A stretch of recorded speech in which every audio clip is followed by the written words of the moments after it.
गोस्वामी जी महाराज आए, गोस्वामी जी महाराज ने राम नाम सिद्ध किया। मीराबाई आई, मीराबाई ने गिरधर नाम सिद्ध किया। सूरदास जी महाराज आए तो सूरदास जी महाराज ने श्याम नाम सिद्ध किया। इसी तरह से हमारे गुरु महाराज जय गुरुदेव नाम सिद्ध करके गए। जय गुरुदेव नाम का जहाज लगाकर गए। अगर इस जहाज पर सारी दुनिया बैठेगी, ये जहाज सारी दुनिया को पार करेगा।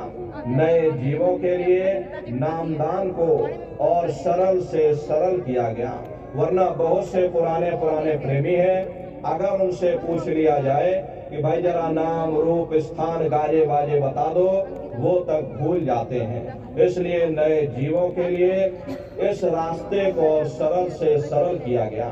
एक है साध है सब सद है, सब साध है सब जाए। पहले अपने गुरु की उंगली पकड़ लो, क्योंकि गुरु तुम्हारा सच्चा रहबर है।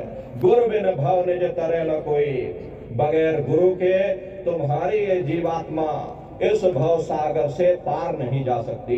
गुरु गोविंदो खड़े काके लागू पाई, बलिहारी गुरु आपने जिन गोविंद दियो बताई। महिमा उन्हीं की है जिन्होंने गोविंद को लखा दिया। इसीलिए कहा जाता है कि गुरुर ब्रह्मा गुरुर विष्णु गुरुर्देवो महेश्वरः, गुरुर साक्षात पर ब्रह्मा तस्मै श्री गुरुवे नमः। तीन लोक नौ खंड में और गुरु से बड़ा न कोई, और कर्ता करे न कर सके, और गुरु करे सो हुई। इसलिए प्रेमी भाई बहनों, साधना करने से पहले जय गुरुदेव नाम का सुमरन सभी नए प्रेमी भाई बहन करिएगा। सुमरन करने के बाद में फिर आप लोग ध्यान पर बैठिएगा। दूसरा है ध्यान, और ध्यान कहते हैं दृष्टि को एकाग्र करना, अपनी दिव्य दृष्टि को खोलना। कैसे आप लोग ध्यान करोगे, जरा अच्छी तरह से समझ लीजिए। अपने अपने घरों में पलथी मार करके बैठिएगा, शरीर को टाइट मत करिएगा। बहुत से प्रेमी गलती कर देते हैं कि ध्यान के समय अपने शरीर को बिल्कुल टाइट कर देते हैं। यदि आप अपने शरीर को टाइट कर दोगे, ये शरीर आपका थक जाएगा, फिर शरीर ढीला पड़ जाएगा। इसलिए पहले से ही अपने शरीर को बिल्कुल ढीला छोड़ देना। जितना आराम से आप बैठोगे उतना आपके लिए अच्छा रहेगा। तो ढीले बदन से आराम से बैठिएगा। आंखों को धीरे से बंद कर लेना। दोनों आंखों के मध्य भाग में दूर सामने देखिएगा, सामने आपको अंधेरा दिखाई पड़ेगा। बस उसी अंधेरे में एक जगह पर आप अपनी दृष्टि को एकाग्र करिएगा। होशियारी यही रहे ये आंखों की पुतलियां हिलने ना पाए। शुरुआती समय में ये आंखों की पुतलियां अंदर अंदर हिलेंगी, लेकिन जब आप अभ्यास करोगे, करत करत अभ्यास ते जड़मत होत सुजान, जब अभ्यास करते रहोगे तो आंखों की पुतलियां हिलना बंद हो जाएंगी। तो दूर सामने अंधेरे में एक जगह अपनी दृष्टि को रोकिएगा। प्रेमी भाई बहनों, उस समय किसी के बारे में सोचना नहीं, किसी के बारे में विचार मत करना, शरीर को बिल्कुल हिलाना डुलाना नहीं, शून्य हो करके बस सामने अंधेरे को देखते रहो। जितना समय आपसे बन सके आप उस अंधेरे को लगातार देखते रहें। देखते देखते देखते देखते एक समय ऐसा आएगा कि आपकी दृष्टि उस अंधेरे में एकाग्र हो जाएगी। और जैसे ही आपकी दृष्टि अंधेरे में एकाग्र होगी तो सुई की नोक के बराबर काले में भी काला बिंदु, बड़ा चमकीला बिंदु होगा, तारे की तरह चमचम चमचम चमकेगा।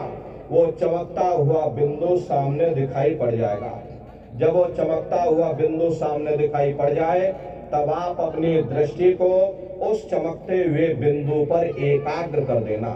जब आप उस पर एकाग्र करोगे तो बिंदु के चारों तरफ से बड़ा भारी प्रकाश निकलेगा, चक्र की तरह से बहुरंगी प्रकाश होगा। वो प्रकाश धीरे धीरे बड़ा होता चला जाएगा। साधक इतना मोहित हो जाता है कि बिंदु को तो छोड़ देता और दाएं बाएं प्रकाश को देखने में लग जाता। जब आप दाएं बाएं प्रकाश को देखने में लग जाओगे, क्योंकि प्रकाश उस बिंदु से निकल रहा और आपने बिंदु को छोड़ दिया, प्रकाश को देखने में लग गए तो प्रकाश भी गायब हो जाएगा और बिंदु भी गायब हो जाएगा। फिर अंतर में अंधेरा छा जाएगा, फिर आपको उतनी मेहनत करनी पड़ेगी। इसलिए दाएं बाएं बिल्कुल मत देखिएगा, आपका निशाना उस बिंदु पर टिका रहे जिसमें से वो प्रकाश निकल रहा। वही बिंदु दरवाजा है, वही बिंदु खिड़की है, उसी को हरि का द्वार यानी कि हरिद्वार कहा गया। बहुत विशाल वो दरवाजा, ये संसार कुछ नहीं, ऐसे लाखों संसार इकट्ठे करके एक साथ दरवाजे के अंदर डाल दिए जाएं, पता तक नहीं चलेगा। इतना विशाल वो हरि का द्वार आपके अंदर बना हुआ। अब छोटे से बीज को लेकर के हम आपसे कहें कि इस बीज के अंदर बहुत विशाल वृक्ष है, तो आप भरोसा नहीं करोगे। लेकिन उस छोटे से बीज को जब आप जमीन में गाड़ दोगे, थोड़ा खाद पानी दोगे, वो बीज अंकुरित हो जाएगा, उसमें से विशाल शाखाएं भी निकलेंगी, विशाल वृक्ष का रूप भी लेगा, उसमें से फल और फूल भी निकलेंगे। इसी तरह आपके अंदर सुई की नोक के बराबर छोटे से छोटा चमकता हुआ बिंदु है, उस बिंदु के अंदर बड़े बड़े ब्रह्मांड हैं, उस बिंदु के अंदर स्वर्ग और वैकुंठ है। वो बिंदु आपको सामने दिखाई पड़ेगा और जब वो चमकता हुआ बिंदु सामने दिखाई पड़ जाए तब आप अपनी दृष्टि को उस बिंदु पर एकाग्र कर देना। जब आप अपनी दृष्टि उस बिंदु पर एकाग्र कर दोगे तो वो बिंदु फट जाएगा, वो दरवाजा खुल जाएगा, ये शिव नेत्र खुल जाएगा, ये दिव्य दृष्टि खुल जाएगी और आप दरवाजे के अंदर दाखिल हो जाओगे। एक बार प्रेमी भाई बहनों, ये दिव्य दृष्टि खुल जाए, फिर क्या भूत, क्या भविष्य और क्या वर्तमान, कोई भेद आपसे गुप्त नहीं रहेगा। लाखों वर्ष पहले क्या हुआ था, भविष्य में क्या होने वाला है, आप अपने अपने घरों में बैठ करके भूत, भविष्य और वर्तमान देख सकते हो। तो यह है ध्यान करने का तरीका। एक बार फिर से समझ लो कैसे आपको ध्यान करना है। घर में पलथी मार करके बैठ जाना, आंखों को धीरे से बंद कर लेना, दोनों आंखों के मध्य भाग में दूर सामने देखिएगा, सामने आपको अंधेरा दिखाई पड़ेगा। बस उसी अंधेरे में एक जगह अपनी दृष्टि को रोकिएगा या उस अंधेरे को ही आप लगातार देखते रहो। एक टक हो करके आप उस अंधेरे को देखते रहना, दृष्टि अपने आप अंधेरे में एकाग्र हो जाएगी। जैसे ही आपकी दृष्टि उस अंधेरे में एकाग्र होगी तो सुई की नोक के बराबर काले में भी चमकता हुआ काला बिंदु आपको अपने अंदर दिखाई पड़ जाएगा। और जब वो बिंदु सामने दिखाई पड़ जाए तब आप अपनी दृष्टि को उस बिंदु पर एकाग्र कर देना। और जब आप अपनी दृष्टि बिंदु पर एकाग्र कर दोगे तो वो बिंदु दरवाजा है, वो दरवाजा खुल जाएगा, ये शिव नेत्र खुल जाएगा, ये दिव्य दृष्टि खुल जाएगी और आप दरवाजे के अंदर दाखिल हो जाओगे। तो प्रेमी भाई बहनों, ये है ध्यान करने का तरीका। अब तीसरा है भजन। गाने बजाने का नाम भजन नहीं है, नाच गाना, ढोल मजीरा का नाम भजन नहीं है।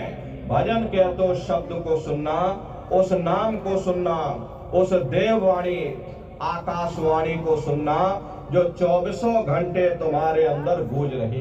कैसे भजन करोगे जरा अच्छी तरह समझ लो। ये दोनों उंगली कानों में डाल करके ये कानों को बंद कर लेना। कान इसीलिए बंद किए जाते हैं ताकि बाहर की कोई आवाज हमको सुनाई ना पड़े। अपनी सुविधा से बैठिएगा, कुर्सी पर चाहे कुर्सी पर बैठ जाओ, सोफे पर चाहे सोफे पर बैठ जाना, या कोई तकिया आप लोग रख लीजिएगा। ये तकिया इस तरह से रख करके और दोनों कोहनी यहाँ रख करके दोनों उंगली कानों में डाल करके ये कानों को बंद कर लेना। बहुत सी हमारी माताएं बहनें हैं, बूढ़े बुजुर्ग हैं, आपके घुटनों में दर्द होता है या रीढ़ की हड्डी में दर्द होता है और आप बैठ नहीं पाते हो तो आप लेट करके भजन करिएगा। ऐसे सीधे लेट जाना, लेटे लेटे आंख और कान को बंद कर लेना।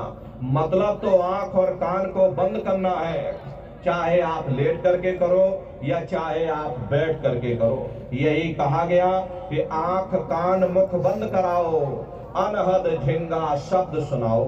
यानी पहले अपने आंख को बंद करो, मुख को बंद करो, दोनों उंगली कानों में डाल करके ये कानों को बंद कर लो और ऊंचे से ऊंचा ध्यान दे करके गौर से आवाज को सुनने की कोशिश करो।